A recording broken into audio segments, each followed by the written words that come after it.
আল্লাহ বানাইলেন মানুষ। মানুষ যে বানাইছেন আল্লাহ জানতেন যে মানুষ কি করবে, পাপ কাজ করবে। কি করবে? মানুষ পাপ কাজ করবে, অন্যায় করবে, অপরাধ করবে, জুলুম করবে, অত্যাচার করবে। আল্লাহ জানেন, যাই নাই আল্লাহ মানুষ বানাইলেন। আল্লাহ কো আমি জানি মানুষ কেন বানাইছি, আর মানুষ যে গিয়া দুনিয়াতে এরকম কাজ করবে আমিও জানি। তারপরও আবার আমি আল্লাহ মানুষের মধ্যে মনুষ্যত্ব দিয়া এই পৃথিবীর মধ্যে প্রেরণ করেছি। তারা আবার গিয়ে জুলুম অত্যাচারও করবে না, তারা শুধু আমাকে ছাড়া অন্য কাউকে নিয়ে চিন্তা করবে না। আমি আল্লাহ সেই মানুষগুলারও জানি।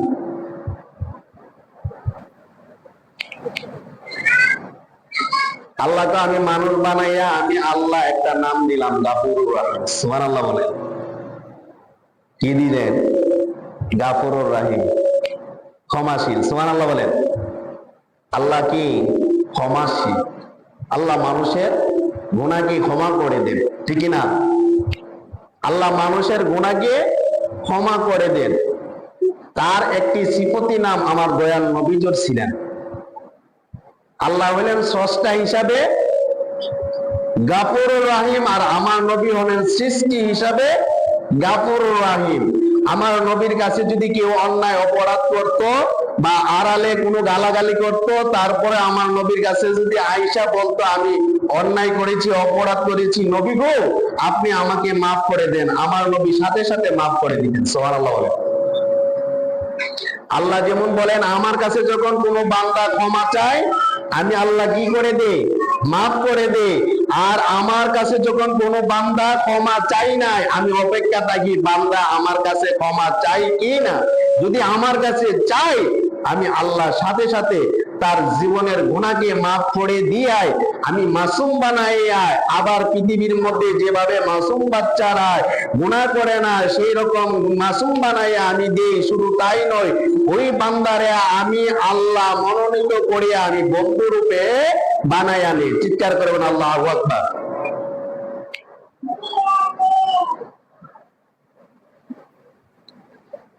তাহলে আমরা গুনাহ করব এটা আল্লাহ জানতেন, ঠিক না? মানুষ অন্যায় করবে এটা আল্লাহ জানেন। মানুষ অপরাধ করতেন আল্লাহ জানতেন, আল্লাহ জানেন। যাই নাই আল্লাহর একটা নাম দিছে, সেই নামটা হলো গফুরুর রাহিম। আসুন আমার বন্ধুরা, আল্লাহ প্রেমিক, রসূল প্রেমিক, ওলি প্রেমিক নওজোয়ান যুবক ভাইরাই আল্লাহ শিখাইছেন রব্বানা আতিনা ফিদ দুনিয়া হাসানাতাও ওয়া ফিল আখিরাতি হাসানাতাও ওয়া কিনা আযাবান নার। আল্লাহ আয়াত শিক্ষা দিয়েছেন বান্দাদেরকে, তোমরা অপরাধ করলে আমার কাছে চাইবাই, আমি গাফুরুর রহিম, আমি রহমানুর রহিম। আমি এই গাফুরুর রহিম রহমানুর রহিমের নামের খাতিরে আমি আল্লাহ তোমাদের জীবনের গুনাহকে মাফ করে দেব। আমার বন্ধুরা, আল্লাহ মাফ করবেন, আল্লাহ ওয়াদাও দিয়েছেন। বান্দা অপরাধ করবেন আল্লাহ জানতেন। ও দুনিয়ার মানুষ, আমরা অপরাধ করি, অপরাধ করার সাথে সাথে আমরা যখন অনুতপ্ত হয়ে যাই, আমরা পৃথিবীতে জুলুম অত্যাচার করি। জুলুম অত্যাচার করার ফলে যদি আমরা নিজে অনুতপ্ত হয়ে যাই, আর আল্লাহর কাছে যখন ওই বান্দা ক্ষমা চাইবে, আল্লাহ বলেন বান্দার জীবনের গুনাহ আমি আল্লাহ মাফ করে দিই। অনুতপ্ত হওয়ার ফলে যখন কোন বান্দা আমার কাছে চাইবে, আমি আল্লাহ বলি আমি তার জীবনের গুনাহ মাফ করে দিই। সে যদি অন্যায় করতে করতে পাহাড় পরিমাণ অন্যায় করেছে, কিন্তু একটা জিনিস মনে রাখবে, আল্লাহর কাছে যদি আপনি অপরাধ করেন আল্লাহ মাফ করবে, বান্দার কাছে যদি অপরাধ করেন বান্দা কখনো মাফ করবে, আল্লাহ মাফ করবে না, বান্দা যতক্ষণ মাফ না করবে। এই জন্য বলা হয়েছে হাকুল্লাহ, আল্লাহর হক, আল্লাহর হক যেটাই আর হাক্কুল্লাহর পরে হাক্কুল ইবাদ বান্দার হক। দুইটা হক রয়েছে, একটা হক হলো আল্লাহর হক, আরেকটা হলো বান্দার হক। আল্লাহর হক যদি আল্লাহর কাছে আপনি এই দুনিয়াতে আসার পরে আল্লাহর কাছে যদি অপরাধ করার জন্য আল্লাহর কাছে ক্ষমা চান, আল্লাহ বলেন আমি আল্লাহর সাথে সাথে অপরাধ ক্ষমা করে দিই। আর বান্দার কাছে যদি অপরাধ কইরা যদি বান্দার কাছে যদি বান্দার মনের মধ্যে আঘাত দিয়া আল্লাহর কাছে ক্ষমা চান, আল্লাহ কখনো ক্ষমা করবে না। আল্লাহ কখনো ক্ষমা করবে না। কারণ ক্ষমা চাইতে হবে কার কাছে? যে বান্দার কাছে আপনি অন্যায় করেছেন ওই বান্দার কাছে। আর ওই বান্দা যখন ক্ষমা করবে তখন আল্লাহ সাথে সাথে কি করবে? আপনার গুনাহকে ক্ষমা করে দেবে। আমার বন্ধুরা, তাহলে বোঝা গেল বান্দার কাছে যখন কোন বান্দা যখন অপরাধ করবে ওই অপরাধের জন্য যদি আল্লাহর কাছে ক্ষমা চান, আল্লাহ কখনো মাফ করবে না। এই বান্দার হক কি জানেননি? বান্দার হক অনেকগুলা রয়েছে, তার মধ্যে অন্যায় ভাবে যদি তার উপরে জুলুম অত্যাচার করেন, তার বাড়িঘর যদি আপনি দখল করেন, এই অন্যায় ভাবে যদি চাঁদাবাজি করেন, রাস্তাঘাটে যদি তাকে অ্যাটাক করে তার টাকা পয়সা গুলা নিয়ে যান, এমনকি কিছু পাওনা আছে ওই পাওনা গুলা যদি আপনার কাছে পাওনাদার যদি আপনার কাছে টাকা চায় আর ওই পাওনাদারের টাকা যদি ঋণ যদি পরিশোধ না করেন, ওইটা যদি ওই বান্দা যদি ক্ষমা না করে আল্লাহ কখনো ক্ষমা করবে না। এই তুমি যদি যুবক বান্দার হক নষ্ট কইরা তুমি যদি কাবা শরীফে গিয়াই কাবা শরীফ তাওয়াফ করে করে করে করে করে কিয়ামত পর্যন্ত যদি আল্লাহ তোমারে হায়াত দিয়ে দে আর বলে দে বান্দা যাও, ও বান্দা গিয়া তুমি তাওয়াফ করো আল্লাহর কাছে তাওয়াফ কইরা কইরা আল্লাহর কাছে ক্ষমা চাও, আল্লাহ গো আমি এই বান্দার হক নষ্ট করেছি, আমি 1 লক্ষ টাকা এনেছি আমি টাকা দেই নাই, আমি তার জমিগুলা দখল করে নিয়েছি, আমি তার অন্যায় ভাবে তার উপরে জুলুম অত্যাচার করেছি, আল্লাহ তুমি আমারে মাফ করে দাও, আল্লাহ তুমি আমারে মাফ করে দাও। আল্লাহ ডাক দিয়া বলে বান্দা বান্দা রে বান্দা আমি মাফ করবো না যতক্ষণ পর্যন্ত ওই বান্দা মাফ না করবে। ওই বান্দা যতক্ষণ মাফ না করবে, ঠিক কিনা বন্ধুরা? এই জন্য হাক্কুল্লাহ আল্লাহর হক একটাই, হাক্কুল ইবাদ আর বান্দার হক আরেকটাই।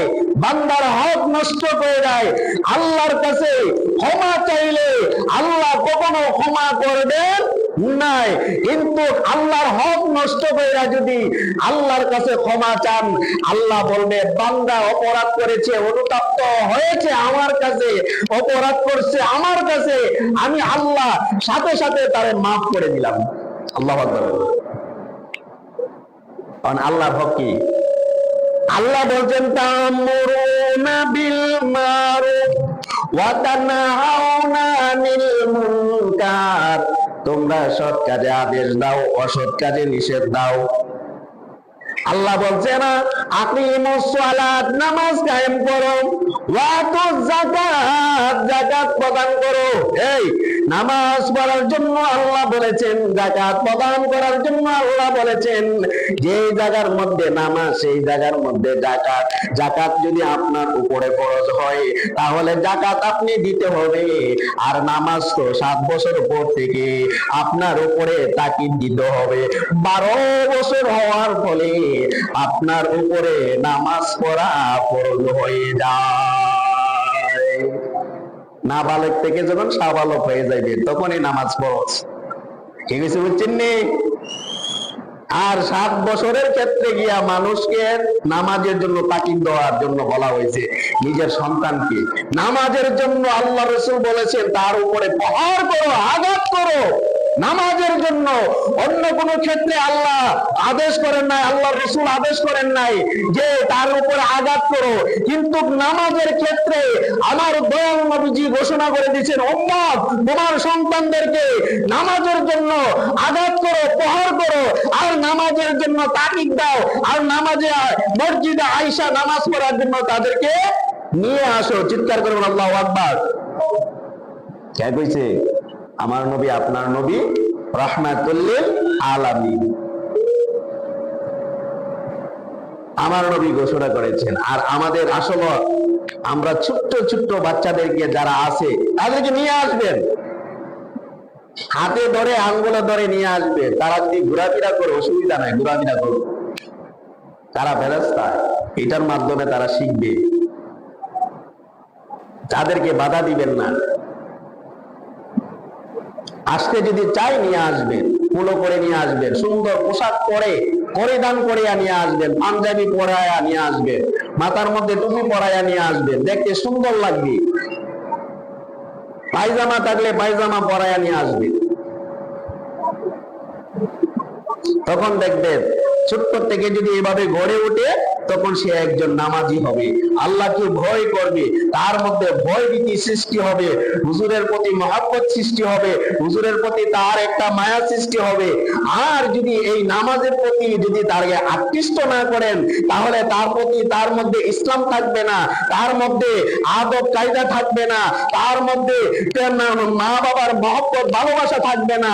আর তাদেরকে যদি ওইভাবে গড়ে তুলতে পারেন, প্রত্যেকটা মা সন্তানে তার মা বাবার প্রতি শ্রদ্ধা থাকবে, তার মাকে শ্রদ্ধা করবে, বাবাকে শ্রদ্ধা করবে, বড়দেরকে শ্রদ্ধা করবে, ছোটদেরকে ভালোবাসবে।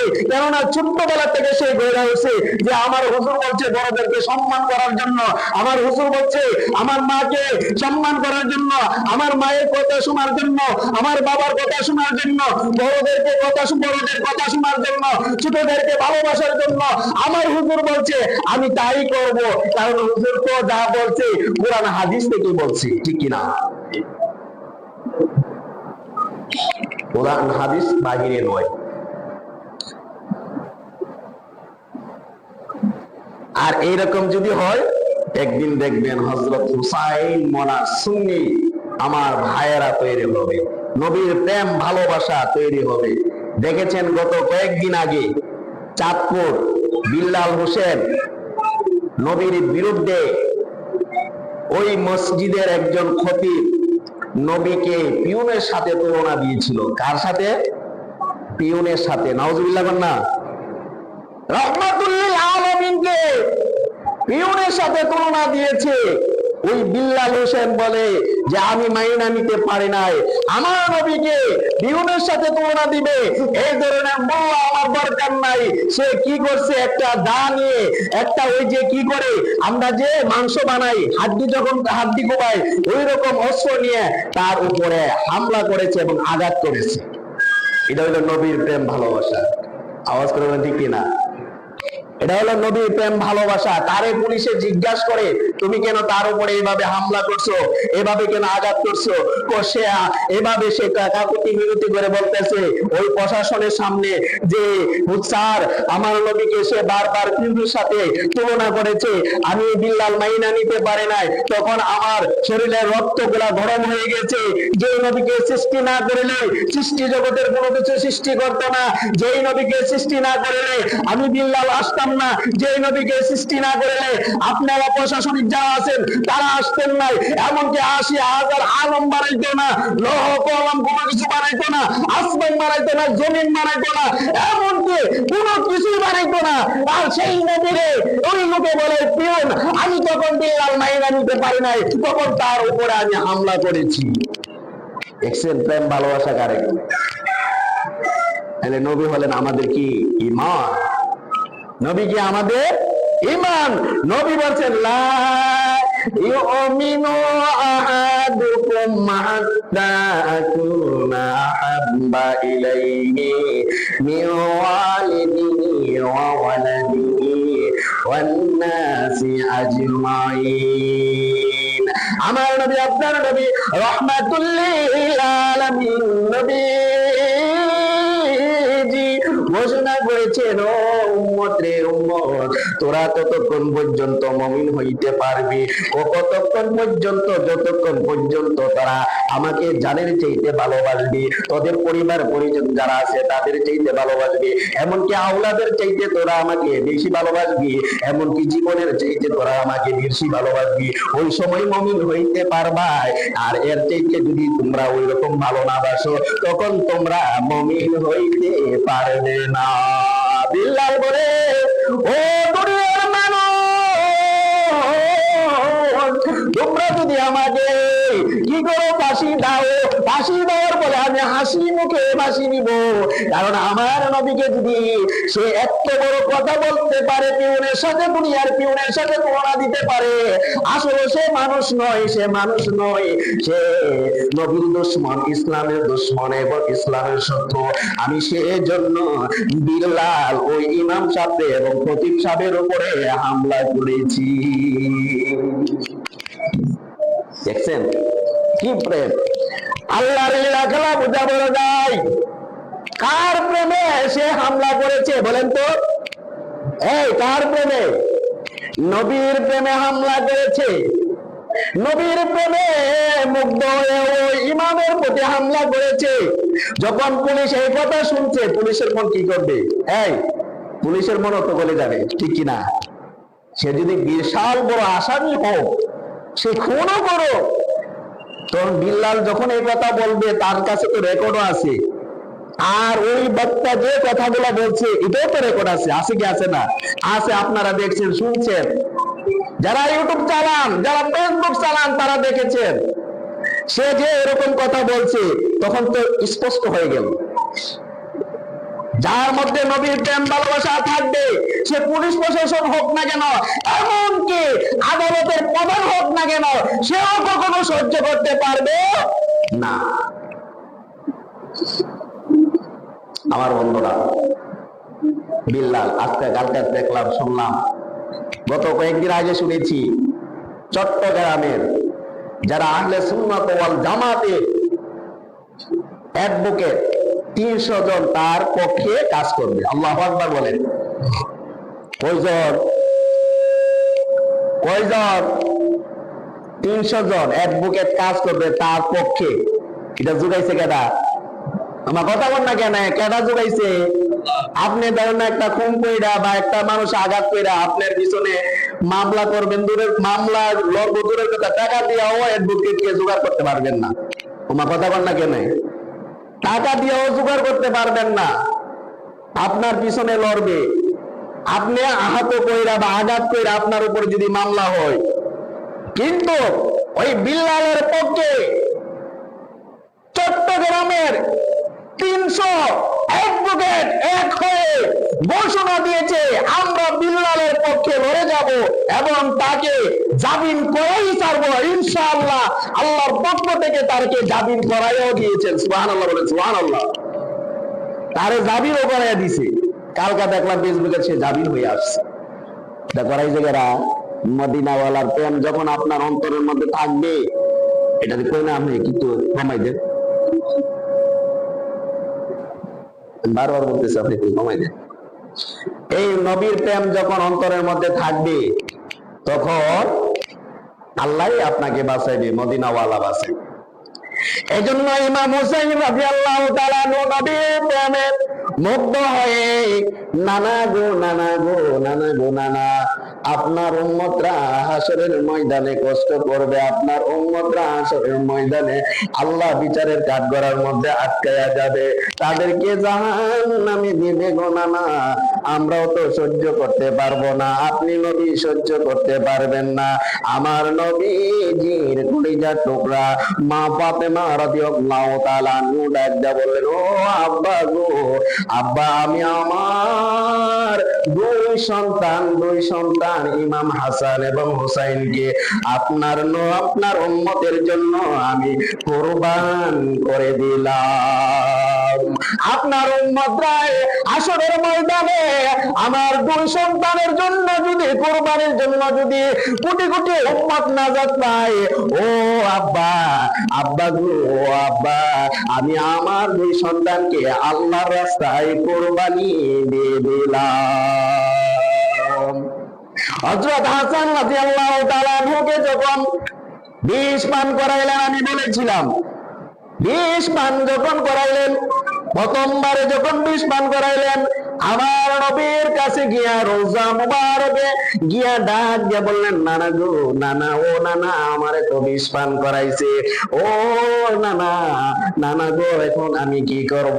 আল্লাহ পাক রব্বুল আলামিন নানা জানের কাছে যখন ওই হাসান অভিযোগ দিয়েছে, নবীর উসিলায় হাসানকে আবার বিষ থেকে রক্ষা করে দিলেন। দুইবার এভাবে বেঁচে গেলেন, তিনবারের মাথায় আর ইমাম হাসান রাদিয়াল্লাহু তাআলা আনহু তিনি আর মদিনায় যান না। এখন বুঝতে পারেছেন আমি এখন আর যাইবো না, কারণ আমার এই মুহূর্তে মৃত্যু বনে গেছে। কিন্তু ওই বিশ্বের জ্বালায় যন্ত্রণায় যখন মুগ্ধ হয়ে গেলেন রে বাবা ভাইয়েরা, হযরত হুসাইন রাদিয়াল্লাহু তাআলা আনহু দৌড়ে আইসা এইভাবে তাকে বললেন, ও ভাই গো ভাই, ভাই ভাই, ও ভাই, আপনাকে যে বিষ পান করাইলো, আমাকে যে বিষ পান করাইলো, আমি হাসান জানি রে ভাই ভাই, আমি এর বিচার আল্লাহর কাছে দিয়ে দিলাম। এইভাবে হাসান রাদিয়াল্লাহু তাআলা আনহুকে দাফনের কার্য শেষ করিয়া এখন পালা পড়ছে কার বলেন তো? হযরত হুসাইন রাদিয়াল্লাহু তাআলা আনহু। কার পালা পড়ছে? বড় ভাইয়ের পরে কার পালা আসবে? ছোট ভাই, ঠিক না? আমার কথা কন না কেন? কার পালা আসবে? ছোট ভাইয়ের পালা আসবে। ছোট ভাইয়ের পালা চলে আসলো, এদিক দিয়ে হযরত মুআবিয়া রাদিয়াল্লাহু তাআলা আনহু চলে গেলেন। আমি বলেছিলাম মারওয়ান চক্রান্ত করেছে কার কাছে গিয়া? এজিদের কাছে। ও এজিদ, আপনি যে ক্ষমতার আপনার কাছে আসবে, আপনি তো মনে করতেছেন ক্ষমতা আপনার কাছে এমনিতে আসবে, মানুষ আপনার কাছে বায়াত গ্রহণ করবে? কখনো বায়াত গ্রহণ করবে না। আপনাকে কখনো মদিনার মানুষ, মক্কার মানুষ পছন্দ করে না। এমনকি কুবার মানুষও আপনাকে পছন্দ করে না। আপনার তরলের ভয়ে আপনার কাছে তারা বায়াত গ্রহণ করেছে নিজের জান রক্ষা করার জন্য। বাবারা, ও বন্ধুরা, তারা তো আপনার কাছে বায়াত গ্রহণ করতে চাই না। আপনি হুসাইন রাদিয়াল্লাহু তাআলা আনহুকে মাইনা নিতে হবে। কিভাবে মানবো? এভাবে চক্রান্ত করতে হবে। চক্রান্তটা হলো, আপনি হযরত হুসাইন রাদিয়াল্লাহু তাআলা আনহুর কাছে চিঠি লিখবেন, আমরা আপনার কাছে সবাই বায়াত গ্রহণ করব, আমরা আপনার কথা শুনবো। এভাবে সুন্দর ভাষায় লিখে দিবেন। হুসাইনের কাছে এইভাবে চিঠি লিখতে লিখতে 3000 চিঠি লিখলেন রে বাবা ভাইরা। হুসাইন রাদিয়াল্লাহু তাআলা 3000 চিঠি পাইয়া তার আশেপাশে মদিনার যত লোক ছিল সবাইকে একাত্তর করেছে। মদিনার যত লোক ছিল সবাইকে একত্রিত করিয়া একটা মিটিং ডাকলো। মিটিং এর মধ্যে ওই এজিদের চিঠিগুলা উত্থাপন করলো। মদিনার একদল লোক দাঁড়াইয়া বলেন, ও এজিদ, ও হযরত হাসান রাদিয়াল্লাহু তাআলা আনহু, ও হুসাইন রাদিয়াল্লাহু তাআলা আনহু, আপনি তাদের কথা শুনলেন না, আপনি তাদের কথা শুনলেন না, কারণ তারা কলমের কালি খুব মিষ্টি এবং মুখের ভাষা খুবই মিষ্টি, অন্তরের কথাগুলা খুবই কঠোর, তলোয়ারের আঘাত খুব কঠোর। আপনি তাদের কথা শুনবেন না। মক্কার কিছু লোক এইভাবে হযরত হুসাইন রাদিয়াল্লাহু তাআলা আনহুকে তিনি বললেন এভাবে, কিন্তু মিশরের কিছু লোকও বললেন এইভাবে, কিন্তু হযরত হুসাইন রাদিয়াল্লাহু তাআলা আনহু তো মাইনা নিতে পারে নাই। কারণ মাইনা নিতে পারবে না, কারণ একটাই কারণ, আমার নবী তো বলেছেন, ও হুসাইন, তোরে মারবে আমার একদল উম্মত কারবালার ময়দানে। কোথায় মারবে? কারবালার ময়দানে তোরে মারবে। এই সময় আমি নবী থাকবো না, তোর ভাই থাকবে না, তোর মা থাকবে না, ও হুসাইন, তোর কেউ থাকবে না, কেউ থাকবে না, তুই একাই থাকবি, তোরে সহযোগিতা করার মতো কোনো মানুষ থাকবে না। এই কথা কে বলেছেন? আমার নবীজি। এই জন্য হুসাইনের মনের মধ্যে তো প্রেম ভালোবাসা রয়েছে। নানা জানের কোটি কোটি উম্মতকে তো নাজাত করতে হবে হাসরের ময়দানে। আমি যদি শাহাদাত বরণ না করি, ছোট্টবেলা তো আমার মা বলেছে, হুসাইন এবং হাসানকে আল্লাহর রাস্তা দান করে দিলাম। আমার হাসান এবং হুসাইনের জন্য যদি, ও আব্বা, আপনার কোটি কোটি উম্মত যদি হাসরের ময়দানে নাজাত পায়, আমি ফাতেমা আমার দুই সন্তানকে আমি আল্লাহর রাস্তায় দান করলাম। মাইনা নিতে পারো না, নাই। শেষ পর্যন্ত মিটিং এর মধ্যে সিদ্ধান্ত হলো ইমাম মুসলিমকে কুফার মধ্যে পাঠানো হবে। ইমাম মুসলিমকে কুফার মধ্যে পাঠানো হলো। পাঠানোর ফলে ইমাম মুসলিম সেখানে গিয়ে এইভাবে জুম্মার নামাজে বৈশা খুতবা দিবেন। এইভাবে দাঁড়াইয়া ইজিদ বলতেছে, এই কুফাবাসী, এই কুফাবাসী, আজ থেকে আমি ঘোষণা দিলাম, তোমাদেরকে তো বলছিলাম আমার কাছে বায়াত গ্রহণ করতে হবে, না বায়াত গ্রহণ করার দরকার নাই, বায়াত গ্রহণ করতে হবে না, আমরা ইমাম মুসলিমের হাতে বায়াত গ্রহণ করব। আল্লাহু আকবার বলেন না। কার কাছে? ইমাম মুসলিমের কাছে। উনি হলেন নবীর আওলাদ, আওলাদে রাসূল ইমাম মুসলিম। আমরা তার কাছে বায়াত গ্রহণ করব, তোমরা রাজি আছো কিনা? হাজার হাজার মানুষ মসজিদের মধ্যে ছিল, কারণ নতুন মেহমান নামাজ পড়তে আইছে, নামাজ পড়াইবেন। মা কথা কন না কেন?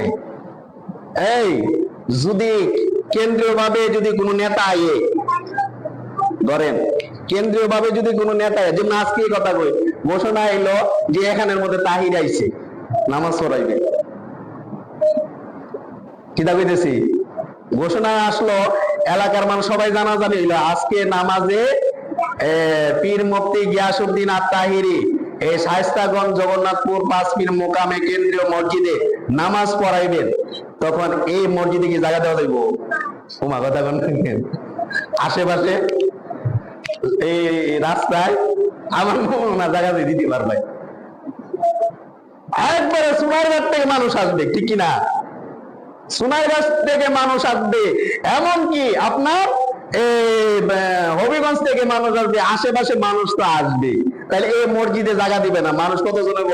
100 200 না হাজার হাজার? হাজার হাজার মানুষ। আর ওই সময় নবীর আওলাদ এসেছেন, সুবহানাল্লাহ না? ইমাম মুসলিম আইছে, সে খুতবা দিবে। এই ঘোষণা যখন কুফায় ঘোষণা হয়ে গেল আজকে খুতবা দিবে ইমাম মুসলিম, নবীর আওলাদ, আমরা দেখতে যাইব। এই আমরা দেখে কি বলে আমরা শুনবো। সব মানুষ উপস্থিত হয়ে গেল, আর এই উপস্থিতের মুসল্লিদের সামনে এই ঘোষণা দিল, আজ থেকে তোমরা আমার কাছে বায়াত গ্রহণ করতে হবে না, আজ থেকে আমরা সবাই, আমি সবাই যারা আছে ইবনে জিহাদ সবাই আমরা এই মুসলিমের কাছে বায়াত গ্রহণ করব, এবং তিনি যেভাবে ইসলাম এবং পরিচালনা করবেন, রাষ্ট্র পরিচালনা করবেন, তার কথায় আমরা মেনে নিব।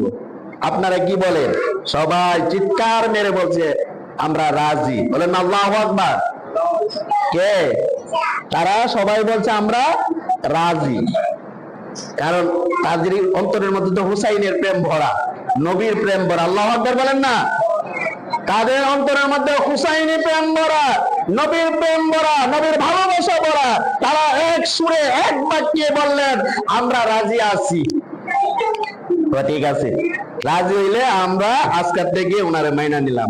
মিম্বরে বসলেন, আর এই দিকটা পাঠাইছেন কেডা? হযরত হুসাইন রাদিয়াল্লাহু তাআলা আনহু। কে পাঠাইলেন? হযরত হুসাইন রাদিয়াল্লাহু তাআলা আনহু। যাও ইমাম মুসলিম, তুমি যাও, তুমি যদি বলো তাহলে আমরা যাইবো, আর তুমি না বললে আমরা যাইতাম না। এটা হলো একটা, তোমার দিয়া যাচাই করি তাদের প্রেম ভালোবাসা কতটুকু আছে।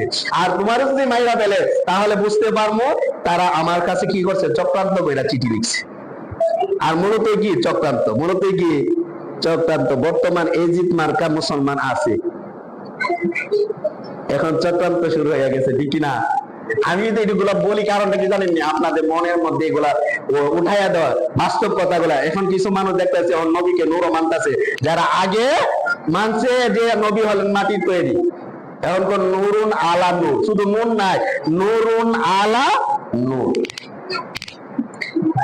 এতদিন মাজারের বিরুদ্ধে গেছে, এই এতদিন মাজারের বিরুদ্ধে গেছে, এখন তারা মাজারও জিয়ারত করে, আবু সাইদের মাজার গিয়া জিয়ারত করে, ঠিক কিনা? তোমার কথা বল না কেন?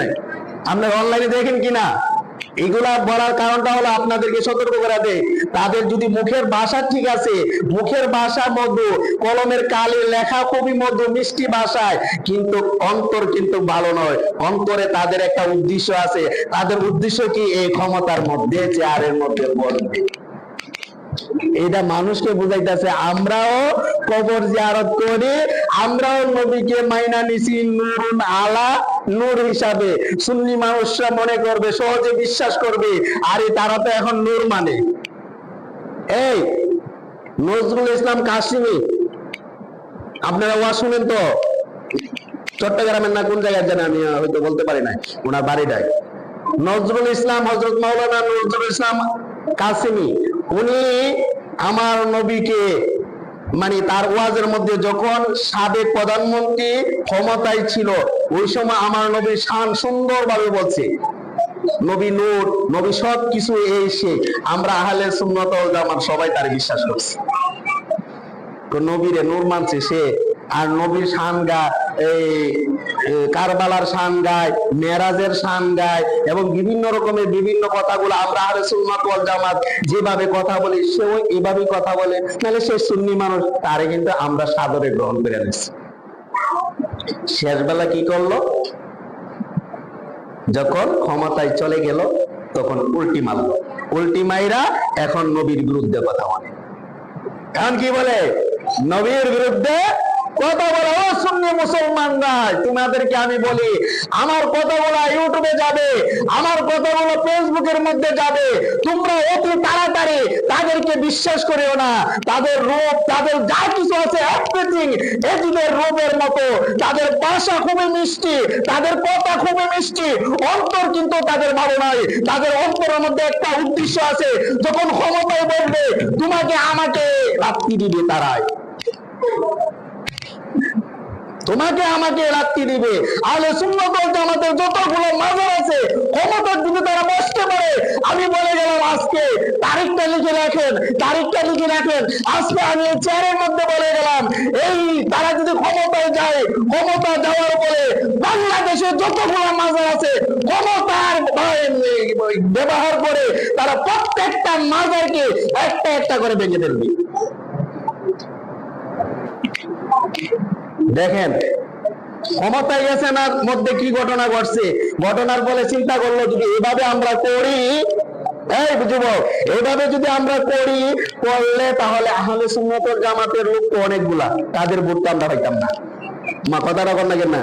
তাদের ভোটটা আমরা পাইতাম না। যদি না পাই আমরা তো ক্ষমতা যেতে পারতাম না। না না না, এগুলা করা যাবে না। জান না, মসজিদপুরের মসজিদ পর্যন্ত আগুনটা পুড়ে দিচ্ছে, নাউজুবিল্লাহ কর না। দেখছেন না আপনারা? গাছ কি দোষ করছে রে ভাই? গাছগুলার কাইটিয়া একবারে তুলমুছ করে দিচ্ছে। মাছগুলা কি দোষ করছে? মাছগুলার মাইরা ফেলছে, নিয়ে গেছে। মসজিদ কি দোষ করছে? মসজিদে আগুন লাগাই দিছ, মিম্বরে আগুন লাগাই দিছ। ছাগলগুলা কি দোষ করছে? দেখ দেখছি কি দোষ করছে? তোমার কথা বল না কেন? দেখ দেখছি গুলা কি দোষ করছে? এরা তাই না টিনা নিতেছো গা? তাহলে এটা তো চুরির কাজ। এটা কি মুসলমানের কাজ? কোন তো এই যুবক, এটা কি মুসলমানের কাজ? তোমরা যদি প্রকৃত পক্ষে মুসলমান হইতে তাহলে গাছগুলা কাটতাই নাই। তোমরা যদি প্রকৃত পক্ষে মুসলমান হইতে মসজিদের মধ্যে আগুন লাগাইতাই নাই। তোমরা যদি প্রকৃত পক্ষে মুসলমান হইতে দেখ দেখছি চুরি করতাই নাই। তোমরা যদি প্রকৃত পক্ষে মুসলমান হইতে তাহলে ওই আস্তানার মধ্যে যে কাপড় গুলো ছিল, যে সাজসজ্জিত জিনিসগুলো ছিল, সেগুলো তোমরা চুরি করতাই না। দেখা গেল শেষ পর্যন্ত তারা মনের মধ্যে ধারণা আছে এইভাবে যদি আমরা করি তাহলে সুন্নিরা কি হয়ে যাবে, বিভিন্ন ধরনের বিভিন্ন মিছিল নিয়ে বাইরে হইতেছে, আমরা আর ভোট দিত না। এখন একটা কাজ করা যায়, কি কাজ? ওই যে এজিদ মার্কা মুসলমান, এখন একটা কাজ করা যায়, আমি চিঠি দিই হুসাইনকে, হুসাইনকে চিঠি দিলে হুসাইনটা আনবো, আইনা তারপরে আমরা প্রতিশোধ নেব। এমনি নিতাম না। তারাও কইতেছে আমরা এমনি নিতাম না, এখন আমরা সবাই করবো, নবীকে নূর মানবো, এবং আমরা মাজার জিয়ারত করবো, সুন্নিদেরকে আমরা বোঝাইবো আমরা মাজার জিয়ারত করি, আমরা মাজারের পক্ষে আছি, আমরা নূর মানি, সবকিছু এভরিথিং সবকিছু মানি।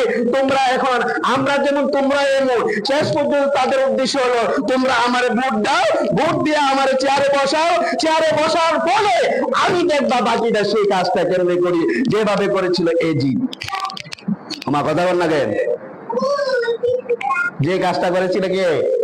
এজিদ। ক্ষমতায় বসলেই দেখবেন একটা মাজারও থাকবে না বাংলার জমিনে, সব তুরমুষ্ট করে ফেলবে। এই সময় ক্ষমতার বল থাকবে, প্রশাসনিক হাতে থাকবে। বা কথা বল না কেন?